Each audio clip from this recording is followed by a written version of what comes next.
फसलों का ऐसा कॉम्बिनेशन जिससे आपकी खेती में होने वाले घाटे की संभावना बिल्कुल ख़त्म हो जाएगी। सबसे पहले आपको ये देखना है कि आपके यहाँ पर 40 डिग्री से ऊपर यदि तापमान जा रहा है तो आप बुवाई ना करें। और यदि हम सबसे इम्पोर्टेंट बात करें तो वो होने वाली है उसमें स्प्रे करने का, क्योंकि उसमें आप समय समय पर ह्यूमिक एसिड स्प्रे करते रहेंगे तो उसका तापमान वो बरकरार रखेगा और आपके फसल भी जल्दी फल फूलेगी। नमस्कार किसान साथियों, मैं और चौधरी स्वागत करता हूँ सभी का बिल्कुल नई वीडियो के अंदर। और आज की वीडियो में आपके लिए लेकर आया हूँ 3 फसलों का ऐसा कॉम्बिनेशन जिससे आपकी खेती में होने वाले घाटे की संभावना बिल्कुल ख़त्म हो जाएगी। तो कौन सी फसलें हैं, क्या उनका प्रोसीजर है, कैसे कैसे उनकी बुवाई करनी है, कैसे उनका रखरखाव करना है, प्रबंधन करना है, सभी की जानकारी आपको आज मिलेगी। तो वीडियो में बने रहें। तो चलिए शुरू करते हैं वीडियो। तो किसान भाइयों, 3 फसलें बोने का कारण सबसे बड़ा कारण है क्योंकि यदि आप एक बार में किसी एक खेत में एक ही फसल बोते हैं तो यदि वो नष्ट होगी या उसमें कोई कमी आएगी, रोग लगेगा, तो वो पूरी फसल नष्ट हो जाएगी। लेकिन अगर आपकी 3 फसल एक ही खेत में होंगी तो कोई एक फसल आपके घाटे को होने से रोक सकती है या फिर आपका जो प्रॉफिट है भले ही आपको ना मिले लेकिन आपको स्टेबल रखेगी। तो किसान भाइयों, इस समय सबसे ज़्यादा फसल नष्ट होने का कारण होता है पानी भरने के कारण, और इसका पानी भरता है वो होता है खेत असमतल होने के कारण। यदि आपका खेत समतल नहीं है तो पानी यहाँ वहाँ कहीं भी ज़्यादा भर सकता है। तो इसलिए सबसे पहले आपको ये काम करना है कि अपने खेत को समतल कराएं, और उसके बाद यदि आपके पास जो भी गोबर की खाद या मैली उपलब्ध है उसे अपने खेत में डालें। जैसे कि लगभग 200 से 250 कुंटल प्रति हेक्टेयर के हिसाब से आपने डाल सकते हैं, जितनी आपके पास उपलब्ध हो। तो किसान भाई, सबसे पहली फसल अगर हम बात करें तो वो धनिया की होने वाली है। तो धनिया वैसे तो अगर आप गर्मियों में करेंगे तो ज़्यादातर किसान भाई इस खेती में असफल हो जाते हैं, जिसका कारण होता है गर्मी, क्योंकि धनिया एक तापमान सहनशील फसल नहीं है। यदि उसके लिए तापमान थोड़ा भी ज़्यादा ऊपर होगा तो वो नष्ट हो सकता है। तो सबसे पहले आपको ये देखना है कि आपके यहाँ पर 40 डिग्री से ऊपर यदि तापमान जा रहा है तो आप बुवाई ना करें, और तापमान यदि 40 से नीचे तो आप बुवाई कर सकते हैं। और जैसे कि आने वाला समय मानसून का है, कुछ क्षेत्रों में बारिश हो चुकी है और कुछ क्षेत्रों में बारिश होने वाली है। तो यदि आपके यहाँ बारिश नहीं हुई है तो बारिश होने का इंतज़ार करें।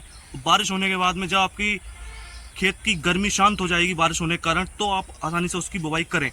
उसके बाद में यदि आप सामान्य विधि से उसकी बुवाई करेंगे तो आप उसमें सफल नहीं हो सकते, क्योंकि यदि आप एक तो गर्मी ऊपर से असीमित सिंचाई के कारण वह उसमें पानी भर जाता है और वो नष्ट हो जाती है। तो इसलिए आप उसमें उसकी बुवाई का बेड विधि से करें तो बहुत ही अच्छा रहेगा, जिससे कि उसमें पानी ज़्यादा भरने की संभावना खत्म हो जाती है। तो किसान भाइयों, धनिया की खेती के लिए आपको सबसे इम्पोर्टेंट चीज़ जो हमने बताई थी वो थी बेड विधि द्वारा उसकी बुवाई। और जो बुवाई के लिए यदि आप अपने बीज का चयन करने वाले हैं, कुछ ऐसी बीज का चयन करें जो अधिक तापमान सह सके और ज़्यादा से ज़्यादा समय तक आपको स्टेबल फसल बनाए रखे। और यदि हम सबसे इम्पोर्टेंट बात करें तो वो होने वाली है उसमें स्प्रे करने का, क्योंकि उसमें आप समय समय पर ह्यूमिक एसिड स्प्रे करते रहेंगे तो उसका तापमान वो बरकरार रखेगा और आपके फसल भी जल्दी फल फूलेगी। तो दूसरी फसल की अगर हम बात करें तो वो होने वाली है लौकी। तो किसान भाइयों, अगर हम इस फसल की बात करें जो कि लौकी होने वाली है, तो लौकी की फसल एक ऐसी फसल है जो काफ़ी सहनशील होती है तापमान के प्रति और बारिश के पानी के प्रति। तो यदि आप अगर लौकी की तोड़ाई की बात करें तो ये काफ़ी एक भारी फसल होती है। एक आदमी आराम से दिन में 4 से 5 कुंटल लौकी तोड़ सकता है। तो यदि आपकी अगर हार्वेस्टिंग की बात करें तो उसकी कॉस्ट इसमें काफ़ी घट जाती है और फसलों के मुकाबले। तो ये फसल आपको कुछ दूसरी फसलों में हार्वेस्टिंग की कॉस्ट कटिंग हो जाएगी, वो इसमें काफ़ी अच्छा आपको ऑप्शन मिलता है। और किसान भाइयों, अगर हम बात करें जैसे कि आने वाले समय में बारिश आने वाली है तो आप इसकी बुवाई मचान विधि द्वारा करें, जिससे कि आपकी फसल में आपका पौधा और आपका फल काफ़ी अच्छा और फ्रेश निकले। यदि आप अगर मचान विधि द्वारा बुवाई नहीं करेंगे तो बारिश के पानी के कारण इसमें आपका लौकी का फल ख़राब भी हो सकता है या फिर कुछ सड़ा हुआ भी हो सकता है। किसान भाई, यदि आपको लौकी की फसल से अधिक समय तक उत्पादन चाहिए तो उसके लिए सबसे इम्पोर्टेंट चीज़ मैं बताने वाला हूँ वो होने वाली है उसमें जब उसके उत्पादन शुरू हो जाए तो समय समय पर एक हफ्ते में आपको हफ्ता या फिर 10 दिन के अंदर आपको उसमें फसल खाद या फिर कोई माइक्रो न्यूट्रिएंट धीरे धीरे आपको उसमें देते रहना चाहिए, जिससे कि उसकी बढ़वार ना रुके, फल भी अच्छा आता रहे और लौकी भी अच्छी खासी आपको उत्पादन देती रहे। और किसान भाइयों, इसमें आपको बेड विधि द्वारा बुवाई करके एक अच्छा उत्पादन प्राप्त होगा, क्योंकि बेड विधि से जैसे कि अगर पानी भर जाता है तो उसके सूखने की संभावना भी काफ़ी कम हो जाती है। तो किसान भाइयों, अगर हम तीसरी फसल की बात करें तो वो होने वाली है भिंडी। नई लौकी आने लगती है तो उसका रेट काफ़ी गिरने लगता है, लेकिन भिंडी के साथ ऐसा नहीं है। भिंडी आपको काफ़ी स्टेबल और अच्छा दाम देती है।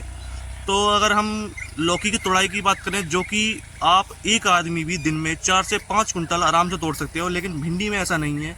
भिंडी में आपको काफ़ी तोड़ने में काफ़ी कठिनाई हो सकती है, कभी कहीं मजदूर नहीं मिलता, या फिर आप स्वयं ही तोड़ेंगे तो उसमें काफ़ी समय लगेगा।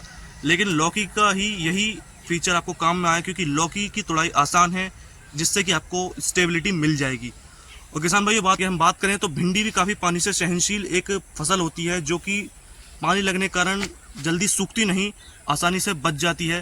तो किसान भाइयों, अगर हम भिंडी की बुवाई की बात करें तो उसमें आपको खेत समतल करके बीज डालना है, जैसे का परंपरागत तरीके से बीज की बुवाई करते हैं। उसके बाद जब पानी देने के बाद आपका पौधा जम जाता है और वो लगभग 6 या 7 इंच का हो जाता है, तो उसके ऊपर ही वही मिट्टी आपको चढ़ा देनी है, जिससे कि वो बेड के बन जाएगा और आपकी पौधे को काफ़ी अच्छी स्टेबिलिटी और हवाओं से बचाएगा। क्योंकि यदि तेज़ हवा चलने के कारण आपका पौधा गिरता है तो वो पौधा बिल्कुल नष्ट हो जाता है, लेकिन मिट्टी के सपोर्ट के कारण वह गिरने से बच जाता है। किसान भाइयों, भिंडी की खेती की सबसे अहम बात होती है आपको जो उसमें बहुत सारी वैरायटीज़ मिलती हैं, तो आप अपने क्षेत्र के अनुसार उसकी बुवाई करें, जो है आपके यहाँ पर अच्छी और बेहतरीन वैरायटी हो, आप उसी का चयन करें। और किसान भाइयों, ये लगभग 40 से 45 दिन के अंदर आपको उत्पादन देना शुरू कर देती है। तो किसी भी खेती की सबसे अहम बात होती है, यदि कोई खेती आपको उत्पादन देना शुरू कर दे, मोस्टली सब्जियां। किसान भाइयों, भिंडी की सबसे अहम बात होती है उसमें बहुत सारी वैरायटीज़ का ऑप्शन आपको मिलता है, तो आप अपने क्षेत्र के अनुसार अपनी वैरायटी का चयन करें, जो आपके यहाँ पर अच्छी और बेहतरीन वैरायटी हो आप उसी का चयन करें, उसी बुवाई करें। और किसी भी सब्जी की बुवाई के बाद वो आपको उत्पादन देना शुरू करती है, तो आपको हफ्ता या 10 दिन के अंदर उसका प्रबंधन करते रहना चाहिए। सिंचाई, जैसे कि सिंचाई हो गई, खाद हो गया। और भिंडी में आपको यूरिया अधिक नहीं देना है, केवल आवश्यकता अनुसार देना है। यदि आप उसमें यूरिया ज़्यादा देंगे तो पौधे की ऊंचाई बढ़ेगी, लंबाई बढ़ेगी और आपको फल काफ़ी कम मिलेगा। और ये लगभग 40 से 45 दिन के अंदर आपको उत्पादन देना शुरू कर देगी। तो जैसे कि मैंने आपको पहले ही बताया, आपको इसका हफ्ता या 7 दिन के अंदर प्रबंधन करते रहना चाहिए, जिससे कि यह काफ़ी स्टेबल और अच्छा फल आपको देती रहे। तो किसान भाइयों, इन 3 फसलों की कॉम्बिनेशन बनाने का मुख्य कारण है, यदि आपकी कोई एक फसल में आपको हानि होती है तो दूसरी फसल आपको उससे स्टेबल रखे और आपको लगभग आपका एवरेज निकाल कर दे दे। इन 3 फसलों के कॉम्बिनेशन से आप 1 एकड़ से कम 2 लाख और अधिक से अधिक 3.5 लाख तक कमाई कर सकते हैं। तो किसान भाइयों, आज की आपको वीडियो कैसी लगी कमेंट बॉक्स में ज़रूर बताएं, और यदि आपको किसी भी फसल की डेडिकेटेड वीडियो चाहिए तो आप कमेंट में बता सकते हैं, हम उसकी जल्दी से जल्द आपको लाने की कोशिश करेंगे। मिलता हूँ एक और इसी तरह की वीडियो के साथ, तब तक के लिए नमस्कार, धन्यवाद, जय जवान जय किसान।